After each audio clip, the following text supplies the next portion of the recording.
ప్రజా టీవీకు స్వాగతం. ముందుగా ముఖ్యాంశాలు.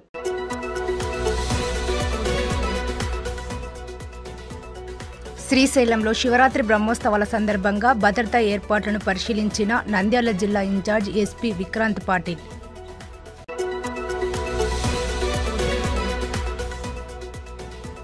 ప్రముఖ పుణ్యక్షేత్రమైన అహోబిలంలో ఘనంగా స్వాతి నక్షత్ర వేడుకలు.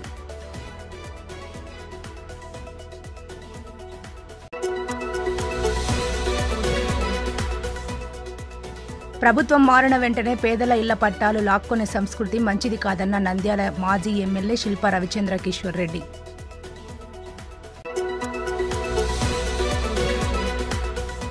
నంద్యాలలో ఎల్ఐసి సిబ్బంది సమ్మె జయప్రదం. ఎల్ఐసిలో నూతన నియామకాలు చేపట్టాల్సిందేనని సంఘ నేతలు demand.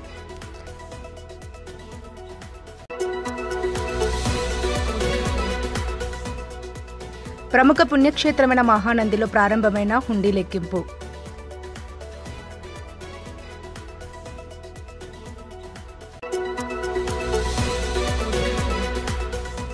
అహోబిలంలో AP electricity regulatory commission chairman పూజలు.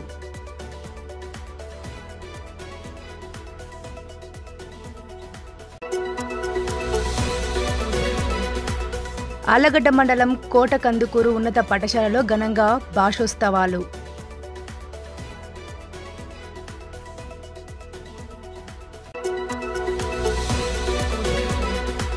మహానంది పోలీస్ స్టేషన్ పరిధిలోని సీతారాంపురం ఫ్యాక్షన్ పికెట్ను ఆకస్మిక తనిఖీ చేసిన నంద్యాల ఎస్డిపిఓ మందా జావలి ఆల్ఫోన్స్. నంద్యాల జిల్లా శ్రీశైలంలో 11 రోజుల పాటు మహాశివరాత్రి బ్రహ్మోత్సవాలు జరగనున్న సందర్భంగా ఏర్పాటు చేసిన భద్రతా చర్యలను నంద్యాల ఇన్ఛార్జి ఎస్పీ విక్రాంత్ పాటిల్ పరిశీలించారు. ఈ సందర్భంగా నంద్యాల జిల్లా ఇన్ఛార్జి ఎస్పీ శ్రీశైలం దేవస్థానంలోని క్యూ లైన్లు, గుడి పరిసరాలు, లడ్డు కౌంటర్, శివస్వాముల క్యూ లైన్, స్నానఘట్టాలు, శ్రీకృష్ణదేవరాయల గోపుర పరిసర ప్రాంతాలు, రథ మండపం, కమాండ్ కంట్రోల్, శ్రీశైల డ్యాం సమీపంలోని ఘాట్ రోడ్డు మొదలగు ప్రాంతాల్లో పర్యటించి భద్రతా ఏర్పాట్లను పరిశీలించారు. అనంతరం శ్రీ భ్రమరాంబ మల్లికార్జున స్వామివార్లను దర్శించుకున్నారు. ఈ సందర్భంగా ఇన్ఛార్జి ఎస్పీ మాట్లాడుతూ శివరాత్రి బ్రహ్మోత్సవాల సందర్భంగా శ్రీ భ్రమరాంబ మల్లికార్జున స్వామివార్లను దర్శించుకోవడానికి వచ్చే భక్తులకు ఎలాంటి అసౌకర్యం కలగకుండా పగడ్బందీగా సిబ్బందిని నియమించాలని సంబంధిత అధికారులను ఆదేశించారు. ఈ కార్యక్రమంలో ఇన్ఛార్జి ఎస్పీతో పాటు నంద్యాల జిల్లా అడిషనల్ ఎస్పీ అడ్మిన్ యుగంధర్ బాబు, ఆత్మకూరు డీఎస్పీ రామంజీ నాయక్, ఇన్స్పెక్టర్లు మోహన్ రెడ్డి, ప్రసాదరావు, చంద్రబాబు, సురేష్ కుమార్ రెడ్డి మరియు దేవస్థాన ఎగ్జిక్యూటివ్ ఇంజనీర్ మురళి పాల్గొన్నారు. ప్రముఖ పుణ్యక్షేత్రమైన అహోబిలంలో బుధవారం శ్రీ లక్ష్మీ నరసింహస్వామి జన్మ నక్షత్రమైన స్వాతి నక్షత్రం వేడుకలను ఘనంగా నిర్వహించారు. ఈ వేడుకలలో భక్తులు విశేషంగా పాల్గొన్నారు. స్వాతి నక్షత్ర వేడుకల సందర్భంగా ఎగువ దిగువ అహోబిలం క్షేత్రాలతో పాటు నవనరసింహ క్షేత్రాల్లో భక్తులు పెద్ద సంఖ్యలో పాల్గొని పూజలు నిర్వహించారు. దిగువ అహోబిలంలోని శ్రీ ప్రహ్లాద వరదస్వామి, ఎగువ అహోబిలంలోని శ్రీ జ్వాలా నరసింహస్వామి సన్నిధిలో వేద పండితులు స్వామివారికి అభిషేకం, ప్రత్యేక పూజలు నిర్వహించారు. దిగువ అహోబిలంలోని ఆలయంలో స్వాతి సందర్భంగా సుదర్శన హోమం, పూర్ణాహుతి కార్యక్రమాన్ని ప్రధాన అర్చకులు వేణుగోపాలన్ ఆధ్వర్యంలో నిర్వహించారు. AP electricity regulatory commission chairman Ram Singh Swathi సందర్భంగా అహోబిలం క్షేత్రాన్ని దర్శించుకుని పూజలు నిర్వహించారు. ప్రధాన అర్చకులు వేణుగోపాలన్ ప్రత్యేక పూజలు చేసి తీర్థప్రసాదాలు అందజేశారు. శ్రీ జ్వాలానరసింహస్వామి వారు కింద దిగువ అహోబిలంలో శ్రీ భూమి నీల అమృతవల్లి నాయికా సమేత శ్రీ ప్రహ్లాద వరద స్వామి వారి యొక్క నవాన్నిక వార్షిక బ్రహ్మోత్సవం రేపు 3/3/2025 నుంచి 15/3/2025 వరకు అనగా పాల్గొన శుద్ధ పంచమి నుంచి పౌర్ణమి వరకు బ్రహ్మోత్సవం ఉభయ క్షేత్రంలో అత్యద్భుతంగా జరగబోతున్నది.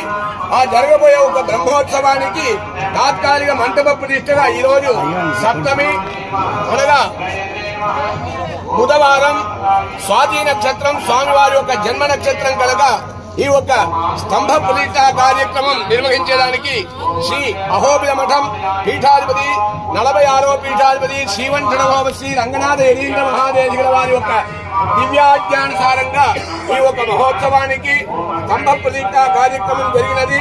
ఈ యొక్క బ్రహ్మోత్సవంలో ప్రతి ఒక్క భక్తులు వచ్చి స్వామివారిని దర్శించి వారి యొక్క దివ్య పరిపూర్ణ కటాక్షం ప్రపంచమంతా జరగాలని చెప్పి ఆ లక్ష్మీ నరసింహ ఉభయ నరసింహస్వామి వారి దివ్య చరణార విందంలో ప్రార్థించి సంతాన సంపదం లక్ష్మీం ఆయురారోగ్య పూర్వికాం శ్రీ నృసింహ పదద్వంద్వౌ దద్యాత్ అత్యంత వైభవాద్ శ్రీమదాదివంశనగోప యతీంద్ర మహాదేధికాయ నమః శ్రీమదే శ్రీవంశనగోప శ్రీ రంగనాథ యతీంద్ర మహాదేధికాయ నమః కాళే వర్షతి పర్జన్యః పృథివీ సస్యశాయినే దేశోయం క్షోభరహితః బ్రాహ్మణాः సంతు నిర్భయాः స్వస్తి ప్రజాభ్యः పరిపాలయంతాం న్యాయేన మార్గేణ మహిం మహింసాః గో బ్రాహ్మణేభ్యः శుభమస్తు నిత్యం లోకాः సమస్తాः సుఖినో భవంతు.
ప్రభుత్వాలు మారినా పేదల పక్షం నిలవాలని, అధికారం శాశ్వతం కాదని, ప్రభుత్వాలు మారిన వెంటనే పేదల ఇళ్ల పట్టాలను లాక్కోవడం అనే సంస్కృతి తమది కాదని, కూటమి ప్రభుత్వం కొత్త సంస్కృతికి తెరలేపుతున్నదని వైఎస్ఆర్సీపీ నంద్యాల మాజీ ఎమ్మెల్యే శిల్పా రవిచంద్ర కిషోర్ రెడ్డి పేర్కొన్నారు. గురువారం నంద్యాల జిల్లా కలెక్టరేట్ కార్యాలయంలో జిల్లా కలెక్టర్ రాజకుమారి గనియా మరియు జాయింట్ కలెక్టర్ విష్ణుచరణ్తో కలిసి నంద్యాల మండలం కానాల గ్రామంలో అర్హులైన పేదలకు ఇచ్చిన ఇళ్ల స్థలాలను అధికారంలో ఉన్న కూటమి స్థానిక నేతలు లాక్కోవడానికి ప్రయత్నిస్తూ భయాందోళనకు గురి చేస్తున్నారని, వారికి తగిన న్యాయం చేయాలని కోరారు. అనంతరం జాయింట్ కలెక్టర్ విష్ణుచరణ్కు వినతి పత్రం అందజేశారు. ఈ సందర్భంగా మాజీ ఎమ్మెల్యే శిల్పా రవిచంద్ర కిషోర్ రెడ్డి మాట్లాడుతూ 1986 సంవత్సరంలో ప్రస్తుత మంత్రిగా ఉన్న ఫరూక్ నాడు ఎమ్మెల్యేగా ఉన్నారని, వారి హయాంలో పేదలకు ఇళ్ల పట్టాలను పంపిణీ చేశారని తెలిపారు. కానాల గ్రామంలో అనేక మంది అర్హులైన పేదలు గూడు లేక ఇబ్బంది పడుతున్న పరిస్థితుల్లో ప్రభుత్వ భూములు లేని సందర్భంలో స్థానిక రైతులను ఒప్పించి ప్రభుత్వం ద్వారా భూములను సేకరించి అర్హులైన వారికి తమ ప్రభుత్వ హయాంలో ఇళ్ల పట్టాలను అందజేశామని తెలిపారు. అయితే నేడు స్థానిక నాయకులు గ్రామంలో అర్హులైన పేదలకు చెందిన ఇళ్ల పట్టాలను లాక్కోవడానికి ప్రయత్నిస్తూ వారిని భయాందోళనకు గురి చేస్తున్నారని, ఇళ్ల స్థలాలు కావాలంటే డబ్బు ముట్టచెప్పాలని డిమాండ్ చేస్తున్నారని ఆరోపించారు. కానాల ప్రాంతంలో స్థలాలకు అధిక డిమాండ్ ఉన్న కారణంగా స్థానిక కూటమి నాయకులు ఈ స్థలాలపై కన్ను వేశారన్నారు. గూడు లేని ప్రతి పేదవాడికి సొంత ఇంటి కలను సాకారం చేయాలన్న సత్సంకల్పంతోనే మాజీ ముఖ్యమంత్రి జగన్మోహన్ రెడ్డి అర్హులైన వారికి జగనన్న కాలనీలను ఏర్పాటు చేసి ఇళ్ల స్థలాలను పంపిణీ చేశారన్నారు. పార్టీలకు, కులాలకు, రాజకీయాలకు అతీతంగా వైఎస్ఆర్సీపీ ప్రభుత్వంలో పేదలకు ఇళ్ల పట్టాలను అందించామని, వారికి అన్యాయం జరుగుతుంటే చూస్తూ ఊరుకోమని, పేదల పక్షాన నిలబడతామని హామీ ఇచ్చారు. పేదల ఇళ్ల పట్టాలను గుంజుకుంటున్న నాయకులపై చట్టపరమైన చర్యలు తీసుకోవాలని జాయింట్ కలెక్టర్ను కోరామన్నారు. ప్రభుత్వ ఉన్నత అధికారులు పేదల పక్షాన నిలిచి న్యాయం చేయాలని కోరారు. నాడు ఉన్న వైఎస్ఆర్సీపీ ప్రభుత్వంలో అధికార యంత్రాంగం 6 స్టెప్ వాల్యుయేషన్ ఆధారంగా అర్హులైన వారికి ఇళ్ల పట్టాలను పంపిణీ చేశామన్నారు. ఇంకా గ్రామంలో అనేక మంది అర్హులైన పేదలున్నారని, ఇళ్ల స్థలాల కొరతగా ఉన్న కారణంగా నాడు లాటరీ విధానంలో ఇళ్ల స్థలాలను పంపిణీ చేయడం జరిగిందన్నారు. అధికారులు అర్హులైన పేదలకు ఇళ్ల స్థలాలను ఇవ్వాలని కోరారు. ఎల్లప్పుడూ ఒకే ప్రభుత్వం ఉండదని, ఇలా చేయడం సరికాదన్నారు. అధికారులు సమస్యను పరిష్కరించి పేదలకు న్యాయం చేయాలని విజ్ఞప్తి చేశారు. ఈ కార్యక్రమంలో వైఎస్ఆర్సీపీ జిల్లా ఉపాధ్యక్షుడు డాక్టర్ దాల్మిల్ అమీన్, మాజీ market yard chairman Vijayasekhar Reddy, Nandyal YSRCP మండల అధ్యక్షుడు బసవేశ్వర్ రెడ్డి, జగదీశ్వర్ రెడ్డి, దేశం సుధాకర్ రెడ్డి, కానాల వైఎస్ఆర్సీపీ నాయకులు పాల్గొన్నారు. ప్రభుత్వ భూమి లేకపోతే ఏ రకంగా ఆ రోజు అసైన్డ్ భూములని అక్కడ ఉన్నటువంటి ఆ రోజు రైతన్నలని కన్విన్స్ చేసి, సాగు చేస్తున్నటువంటి రైతన్నల్ని కన్విన్స్ చేసి ఆ భూమిని తీసుకొని గవర్నమెంట్ మళ్ళీ తిరిగి పట్టాల రూపంలో ఏ రూపంగా అయితే ఇచ్చామనేది వారికి వివరించడం జరిగింది. ఆ రోజు ప్రభుత్వం అంటే అది వైఎస్ఆర్ ప్రభుత్వం కావచ్చు, లేకపోతే గతంలో ఇచ్చినటువంటి ప్రభుత్వ స్థలాల గురించి కూడా కావచ్చు. ఎందుకంటే గతంలో 86లో కూడా ఇప్పుడు మంత్రిగా ఉన్నటువంటి ఫరూక్ గారే ఆ రోజు ఎమ్మెల్యే. మరి ఆయన ఇచ్చినటువంటి స్థలాలు కూడా గతం తర్వాత ఎవరు వచ్చినా సరే తిరిగి వెనక్కి లాక్కున్న పరిస్థితులు లేవు. కానీ ఈ రోజు అక్కడ స్థానిక నాయకులు వీళ్ళందరినీ కూడా భయాందోళనకు గురి చేసి పట్టాలని వెనక్కి తీసుకుంటాము, పట్టాలు కావాలంటే మాకు ఇంత ఇవ్వండి అనే విధంగా వీళ్ళందరినీ కూడా భయాందోళనకు గురి చేయడం అనేది తప్పు. కాబట్టి అదే విషయాన్ని కలెక్టర్ గారికి, జాయింట్ కలెక్టర్ గారికి కూడా చెప్పడం జరిగింది. మరి ఏ రకంగా అయితే ఆ రోజు ఇళ్ల పట్టాలు ఇవ్వడం జరిగింది, ఎందుకు కానాల్లోని సమస్య వస్తుంది, ఎందుకంటే వాల్యూ ఎక్కువ ఉంది కాబట్టి అందరూ కూడా అక్కడే కావాలనుకోవడం వల్ల ఈ సమస్య అవుతుంది అనేది కూడా వారి దృష్టికి తీసుకెళ్ళడం జరిగింది. మేము ఒకటే కోరుతున్నాం, జెన్యూన్ గా ఆ రోజు పేదలందరికీ కూడా జగనన్న ఒక ఇల్లు ఉండాలి, ఎక్కడో ఊరవతల కూడా కాకుండా ఊరికి ఆనుకొని ఉన్నటువంటి స్థలాల్ని ఆ రోజు జగనన్న ప్రభుత్వంలో చూసి పేదలకి పంచడం జరిగింది. మరి ఆ రోజు న్యాయబద్ధంగా ఏదే రకంగా వాళ్ళకి పట్టాలు ఇచ్చామో వాళ్ళని అన్యాయం చేయొద్దని మాత్రమే కోరడం జరిగింది. దీంట్లో పార్టీలకు అతీతంగా, కులాలకు అతీతంగా, రాజకీయాలకు అతీతంగా కూడా ఆ రోజు డిస్ట్రిబ్యూట్ చేయడం జరిగింది. మరి దాన్ని ఈ రోజు అక్కడ ఎవరైతే డిస్టర్బ్ చేస్తున్నారో వాళ్ళందరి మీద తగు చర్యలు తీసుకోమని చెప్పేసి కోరడం జరిగింది. మరి వారు కూడా, జేసీ గారు కూడా వెంటనే అధికారులను పంపించేసి రిపోర్ట్ తెప్పించుకొని న్యాయంగా ఎవరికైతే ఇచ్చామో వాళ్ళది మాత్రం తిరిగి తీసుకోమని చెప్పేసి కూడా వారు చెప్పడం నాకు ఒక ఇంతగా వీళ్ళందరికీ కూడా ధైర్యం కల్పించినట్టయింది. సో ప్రభుత్వ యంత్రాంగాన్ని మేము ఒకటే కోరుతున్నాం, ఆ రోజు ఇచ్చింది కూడా 6 స్టెప్ వ్యాలిడేషన్ అని చెప్పి ఆ రోజు కూడా ఎంతో మంది అర్హులు ఉన్నప్పటికీ, ఇంకా కొంతమంది ఇల్లులు కావాలి అని చెప్పినప్పటికీ కూడా ఆ రోజు 6 స్టెప్ వ్యాలిడేషన్ ప్రకారం చేయడం జరిగింది. కానాల్లో ఇంకా కొంతమందికి ఇళ్ల స్థలాలు ఇవ్వాల్సిన అవసరం ఉంది, ఎందుకంటే ఇల్లు లేని వాళ్ళు ఇంకా ఉన్నారు. కానీ మనకున్నటువంటి స్థలం దీనివల్ల ఆ రోజు లక్కీ డిప్ ద్వారా కూడా తీసి ఎక్కడికక్కడ ఈవెన్ నంద్యాల టౌన్ లో కావచ్చు అర్హుల్ని ఆ రోజు ఎంపిక చేయడం జరిగింది. సో వాళ్ళందరినీ ఇబ్బందికి గురి చేయకుండా ప్రభుత్వం మారిన వెంటనే పట్టాలు లాక్కోవడం అనే సంస్కృతి గతంలో లేదు, కొత్త సంస్కృతికి తెరలేపొద్దని చెప్పేసి నేను కోరుతున్నాను. ఎందుకంటే ఎల్లప్పుడూ ఒకే ప్రభుత్వం ఉండదు.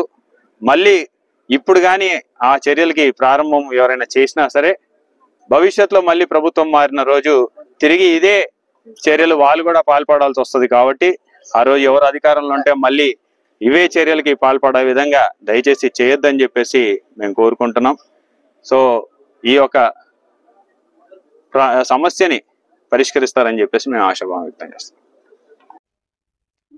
ఎల్ఐసి సంస్థ కోసం పాలసీదారుల కోసం తక్షణం నూతన నియామకాలు చేపట్టాల్సిందేనని ఎల్ఐసి ఉద్యోగుల సంఘం నంద్యాల కార్యదర్శి రమేష్ బాబు డిమాండ్ చేశారు. స్థానిక ఎల్ఐసి కార్యాలయం ఎదుట బ్రాంచ్ అధ్యక్షుడు విఎస్ఆర్ శుక్లా ఆధ్వర్యంలో జరిగిన 1 గంట దేశవ్యాప్త సమ్మెలో ఉద్యోగులు పాల్గొన్నారు.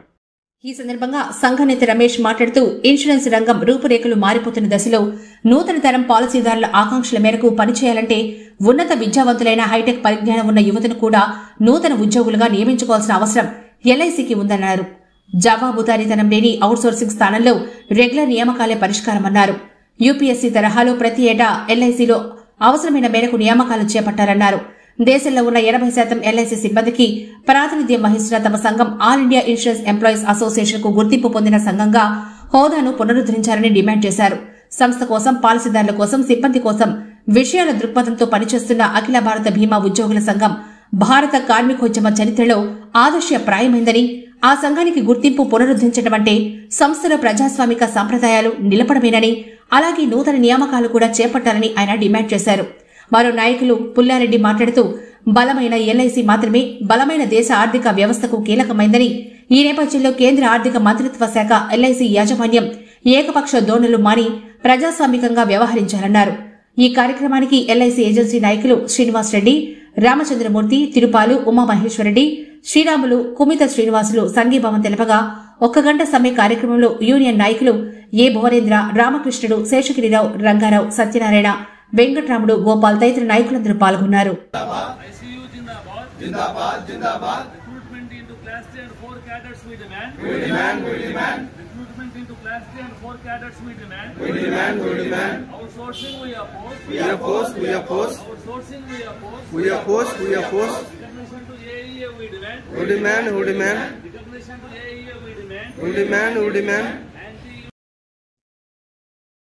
ప్రముఖ పుణ్యక్షేత్రమైన మహానందిలో హుండీ లెక్కింపు కార్యక్రమం ప్రారంభమైంది. శ్రీ మహానందీశ్వర స్వామివారి దేవస్థానం నందు ఆలయ కార్యనిర్వహణాధికారి శ్రీనివాసరెడ్డి ఆధ్వర్యంలో హుండీ లెక్కింపు కార్యక్రమం జరిగింది. ఈ కార్యక్రమంలో ఆలయ సిబ్బంది మరియు భక్తులు మరియు శ్రీ భ్రమరాంబికా సేవా సమితి, శ్రీ బాలాజీ సేవా ట్రస్ట్, అలాగే తిరుమల బాలాజీ సేవా సమితి సభ్యులు పాల్గొన్నారు.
ప్రముఖ పుణ్యక్షేత్రమైన అహోబిలం క్షేత్రాన్ని బుధవారం electricity regulatory commission chairman Ram Singh దర్శించుకుని శ్రీ లక్ష్మీ నరసింహస్వామి వారికి ప్రత్యేక పూజలు నిర్వహించారు.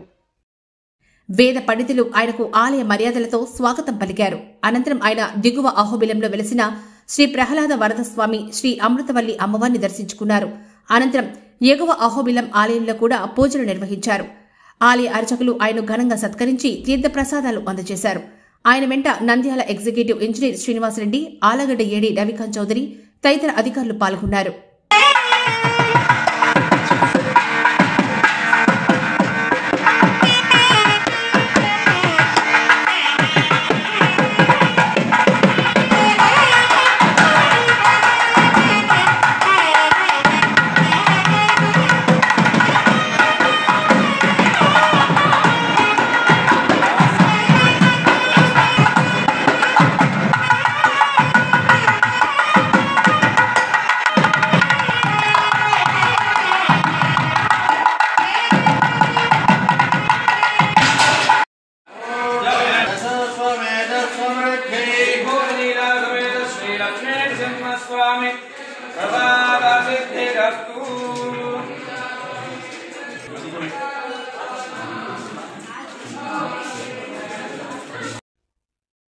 ఆలగడ్డ మండలంలోని కోట కందుకూరు జిల్లా పరిషత్ ఉన్నత పాఠశాలలో బుధవారం భాషోత్సవాలను ఘనంగా నిర్వహించారు. ఇందులో భాగంగా భాషలోని నైపుణ్యాలు పాఠశాల ప్రధానోపాధ్యాయులు శకుంతలమ్మ వివరించారు.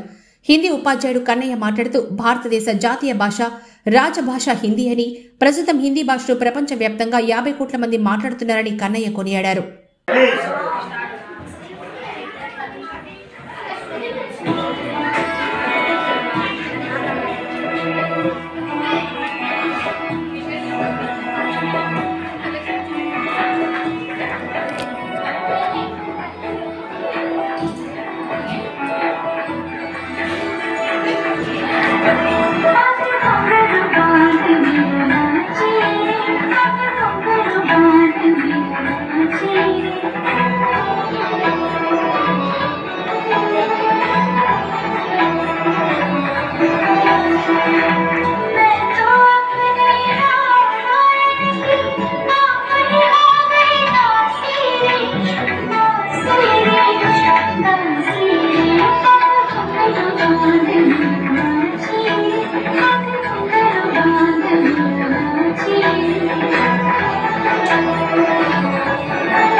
Nandyal sub division Mahanandi police station పరిధిలోని సీతారామపురం పోలీస్ ఫ్యాక్షన్ పికెట్ను నంద్యాల ఎస్డిపిఓ మందా జావలి ఆల్ఫోన్స్ ఆకస్మిక తనిఖీ చేశారు.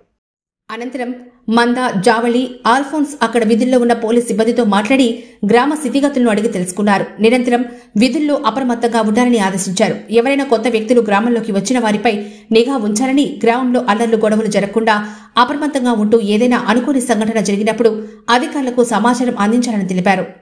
వార్తలు ముగించే ముందు ముఖ్యాంశాలు మరోసారి.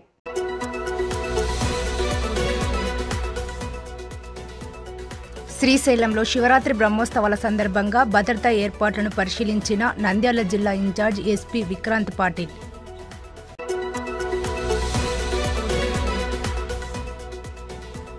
ప్రముఖ పుణ్యక్షేత్రమైన అహోబిలంలో ఘనంగా స్వాతి నక్షత్ర వేడుకలు.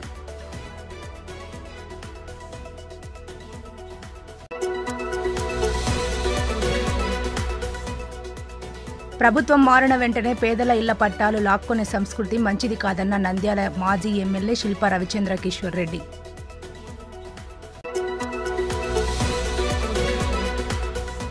నంద్యాలలో ఎల్ఐసి సిబ్బంది సమ్మె జయప్రదం. ఎల్ఐసిలో నూతన నియామకాలు చేపట్టాల్సిందేనని సంఘ నేతలు demand.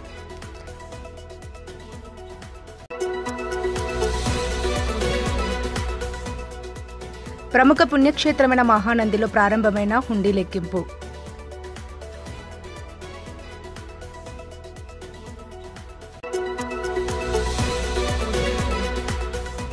అహోబిలంలో AP electricity regulatory commission chairman పూజలు.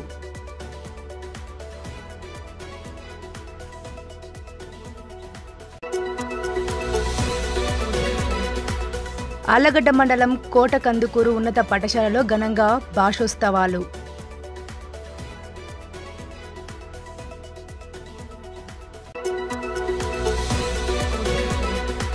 మహానంది పోలీస్ స్టేషన్ పరిధిలోని సీతారాంపురం ఫ్యాక్షన్ పికెట్ను ఆకస్మిక తనిఖీ చేసిన నంద్యాల ఎస్డిపిఓ మందా జావలి ఆల్ఫోన్స్. మరిన్ని లేటెస్ట్ అప్డేట్స్ కోసం చూస్తూనే ఉండండి ప్రజా టీవీ. ప్రశ్నించే హక్కు మీది, చూపించే సత్తా మాది. Voice is yours.